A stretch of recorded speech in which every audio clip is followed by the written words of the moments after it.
what would you do if the unthinkable happens to you?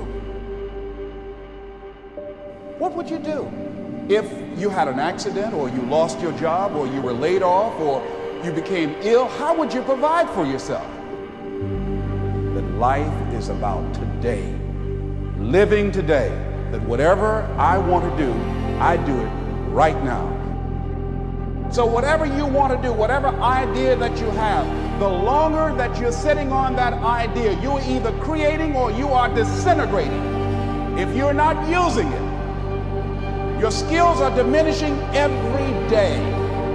And there goes a second. There goes another second. And life is happening right now.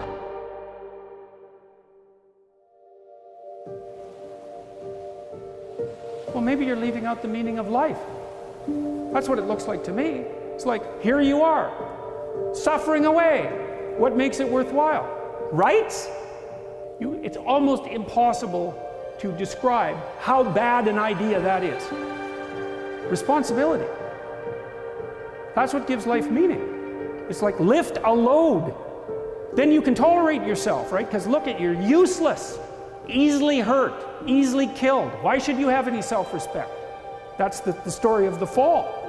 Pick something up and carry it. Make it heavy enough so that you can think, yeah, well, useless as I am, at least I could move that from there to there. I made this person by diving into the insecurities that life gave me. Because now they're yours.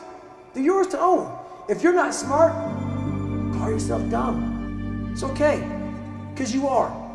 But take that not as you putting yourself down. If you're fat, call yourself fat. I used to be 300 pounds. We want to talk so soft to ourselves. We're looking for that recovery day. And that recovery day is everything in your life. Everything in your life is a recovery day. We're looking for it. It's not coming. It's not coming. Everybody wants to get to a place. Very few are willing to sacrifice to get there.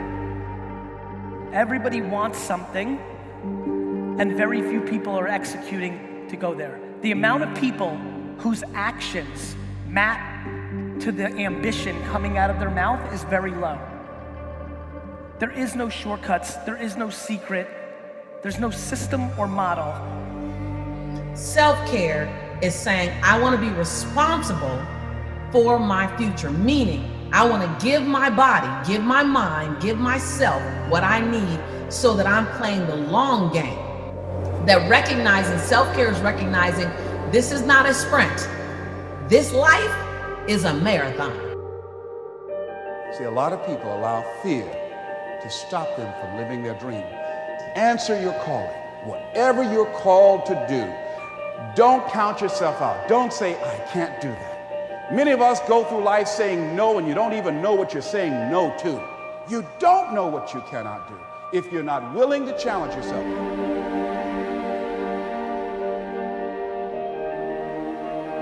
Daily. So trust, self-love is the soil in which you plant future contribution seeds in.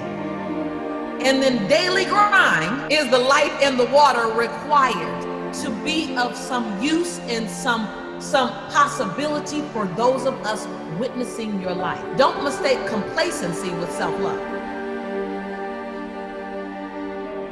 Self-love says, I'm whole and complete and enough with where I start, but hold me accountable to where I'm going. And I don't like using the word easy, but I'm gonna say it. It has never been easier to make $100,000 a year because of this. The problem is everybody thinks you have to make $1 billion, and the problem is nobody has humility to live a $100,000 lifestyle. I think we have to change the conversation in our society. Not in Southeast Asia, not in America. 7 billion people need to change the conversation of what success looks like. It is not to make $1 billion, it is to actually wake up in the morning and be in a good mood. What's your highest value? Right? It's the star. It's like, okay, what are you aiming for? You can decide, man. But there's some criteria. It should be good for you. I mean, there's constraints on what you should regard as a value. But within those constraints, you have the choice. You have choice.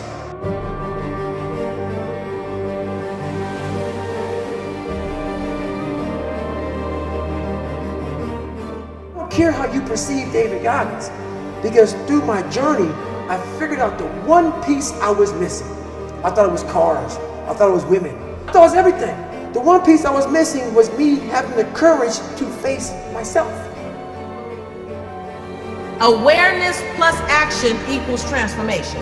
Please don't skip that plus action part, because action is the antidote for despair. John Bias says, action is the antidote.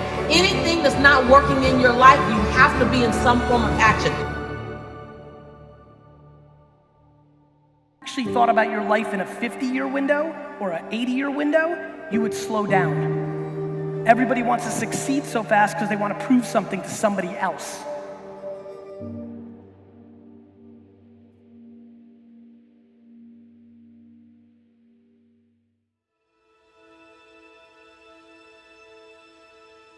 You develop your gifts. Your gifts will take you places that you'll never begin to imagine. Life is suffering. Right. Indisputable. What do you do about that? You voluntarily accept it and then strive to overcome the suffering that's a consequence of that. Whenever hardness comes, and you don't know what it is, it may be different for you than it is for me, but you go back to your insecurities. And then when you go back to your insecurities, you then look for comfort within those insecurities.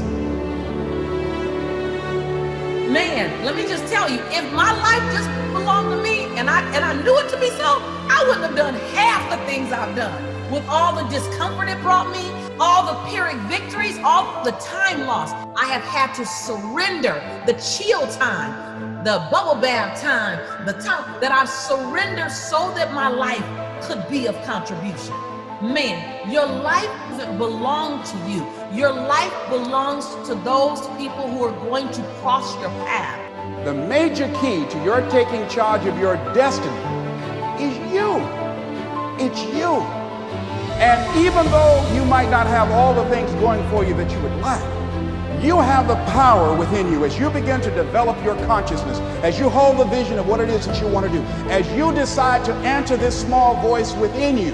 Because as you respond to this voice that's telling you you ought to do this, the way will come, ideas will come to you. You will begin to attract things you need and things that you don't even know that you need right now.